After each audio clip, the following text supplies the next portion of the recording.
Așa, deci merg în casă. De fapt merg prin camera mea. Dau de tabletă. Șmechere, nu? Boxele. Date la maxim, ești nebun. Băi, ești nebun acum. Dă-te în căcat. Băi, căcatul. Așa. Sunt o raritate ca un minotaur sau un dinosaur. Și foarte de faină când e place. Ție-ți place intriga, toată lumea frâie. Așa. Bă, ești nebun? Mouse. Merg în casă.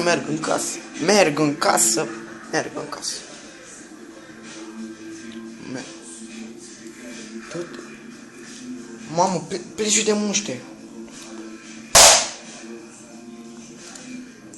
Ai murit futute în cur de muscă. Așa, ajung în bucătărie. Merg în bucătărie. Bă! Pahare! Sare! Apă! Da! Bă, ești nebun. Bă! Frigiderul. Șnițele. Am muștar. Zuzu. Lapte. Ia să beau și eu.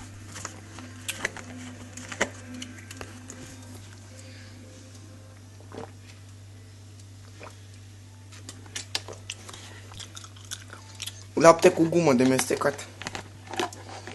Ce mai bună combinație, să-mi bag picioare. Așa. Eu merg în casă.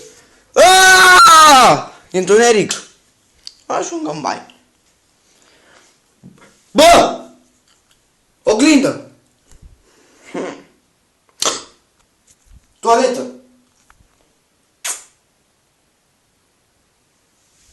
Merg în casă.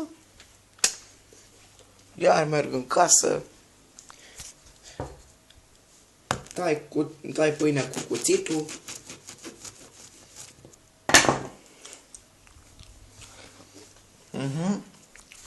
Merg în casă.